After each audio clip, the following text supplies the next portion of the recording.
एक कुत्ता गली में मारा घूमता है, एक कुत्ता कार में घूमता है। वो प्रारब्ध, मनुष्य नहीं। मनुष्य में दो, भाग्य और कर्म, दोनों के लिए रखा गया है। अगर हमारा भाग्य जोरदार पड़ गया तो हमारे कर्म फेल हो जाएंगे, और कर्म जोरदार पड़ गया तो भाग्य को दबा देगा। ये फाइनल का मनुष्य जन्म है।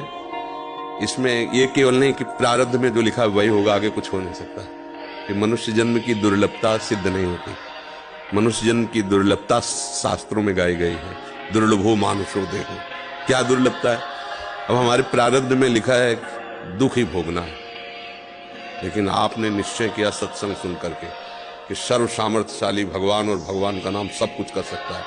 अब सब कुछ बदल जाएगा, आपका प्रारब्ध बदल जाएगा, सब बदल जाएगा। जैसे मार्कंडेय नाम के एक ऋषि थे, तो उनके पिताजी बहुत बड़े ज्योतिषाचार्य ब्रह्म ऋषि थे। तो जे ही वो पैदा हुए तो कुंडली बनाई, तो उसमें लिखा था 5 वर्ष की आयु। बड़े चिंतित हुए, क्योंकि बड़ी तपस्या के बाद ऐसा पुत्र हुआ और 5 वर्ष जिएगा। प्रारब्ध 5 वर्ष का था। तो उनका मनुष्य जन्म केवल प्रारब्ध के अधीन नहीं है, उपाय के भी अधीन है। कर्म का मतलब उपाय भी करें हम उसका। तो उन्होंने विचार किया कि इस प्रारब्ध को केवल भगवान या भगवान का कोई प्रेमी महात्मा ही बदल सकता है, दूसरा कोई।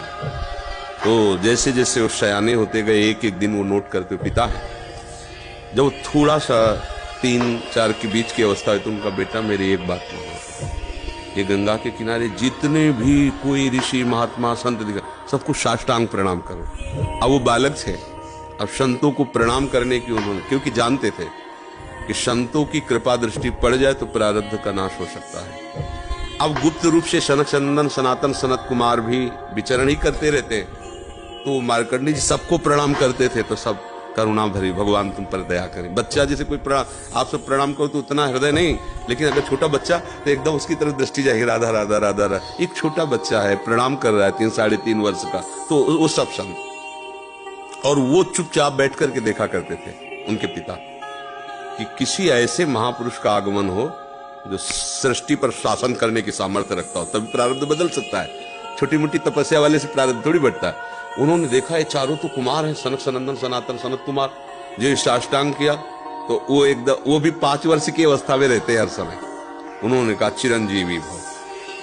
बस वो खड़े हो गए, बोले महाराज ये अभागा चिरंजीवी लायक नहीं है। इसके प्रारब्ध में 5 वर्ष की आयु लिखी और चौथा भी पूर्ण होने जा रहा है, कुछ समय का जीवन है। सरकार जी ने कहा जो चिरंजीवी भव तो चिरंजीवी भव। हमने उसका भाग्य देख के थोड़ी बोला, उसका आचरण देख के बोला। एक छोटा बालक संतों के चरणों में लेट रहा है, ये चिरंजीवी लायक ही है। बोले महाराज अब भाग्य देख के दे, 5 वर्ष की आयु, अब कैसे? तो उनका हम वो तिथि वो तारीख तुम निकालना, और उस तारीख को हम भी आएंगे। भगवान शंकर के मंदिर में भगवान शंकर के लिंग को ऐसे गले लगवा के बैठालना, हम भी वहीं रहेंगे, देखते हैं कैसे मृत्यु ले जाएगी इस बालक को। ऐसा ही हुआ। अब संतों के बताए हुए मार्ग पर चलने वाले का मंगल ही होता है। तो वैसे चारों कुमार वहां विराजमान गुप्त रूप से। धर्मराज पधारे, यमराज के रूप में नहीं, धर्मराज के रूप में। क्योंकि पर वो ये दृश्य देखकर घबरा गए। और मृत्यु के भी, काल के भी महाकाल भगवान शंकर हैं। उनका स्मरण किया कि भगवान आपके ही विधान का हम पालन करते हैं, जो आप आज्ञा करते हैं। 5 वर्ष की आयु है, वो आयु आज खत्म होने जा रही है, समय पूरा हो गया, पर मेरी ताकत नहीं कि आपसे छीन कर मैं ले जाऊं आपको गले लगाए हुए से। तो प्रभु आप प्रकट होइए और बताइए कि हम आपके कानून का कैसे पालन करें। अगर हम अभद्रता करते हैं तो आपकी मर्यादा जाती है, और अगर मैं अपने आपके कानून का पालन नहीं करते तो धर्म का नाश होता है। तो भगवान शंकर प्रकट हुए और उन्होंने कहा कि तुम्हें कोई परेशानी की बात नहीं। 5 वर्ष की आयु है ना, मेरी आयु के 5 वर्ष इसको जोड़ लीजिए। भगवान ने कहा मेरे हिसाब से। भगवान के जानते, जब यहाँ का पूरी सृष्टि का विनाश होता है ना, तो इतना होता है, निमेष इतने। जैसे भागवत में आता है, ब्रह्मलोक में एक कमल की पंखुड़ी ऐसे छेदी गई तो मृत्यु लोक का 1 वर्ष और वहां का इतना समय। तो भगवान का निमेष और ब्रह्मा की पूरी की आयु व्यतीत हो गई। आज भी अविनाशी हैं मार्कंडेय ऋषि, आज भी विराजमान है। क्या हुआ? क्रियमाण ने जोर कर दिया प्रारब्ध का नाश। जो प्रारब्ध 5 वर्ष का था वो अविनाशी हो गया, वो अमोघ हो गया। तो हम केवल पशुवत प्रारब्ध भोगने नहीं आए हैं, हम नए प्रारब्ध की रचना भी करने आए हैं। अब वो जो आध्यात्मिक शक्ति से युक्त नहीं है, केवल वो लौकिक बल से चाहेगा तो प्रारब्ध मिटिया मेट कर देगा, और आध्यात्मिक शक्ति प्रारब्ध को मिटिया मेट कर देगा। ये रहस्य है जो भगवान का आश्रय लेकर भावी मेट सके त्रिपुरारी।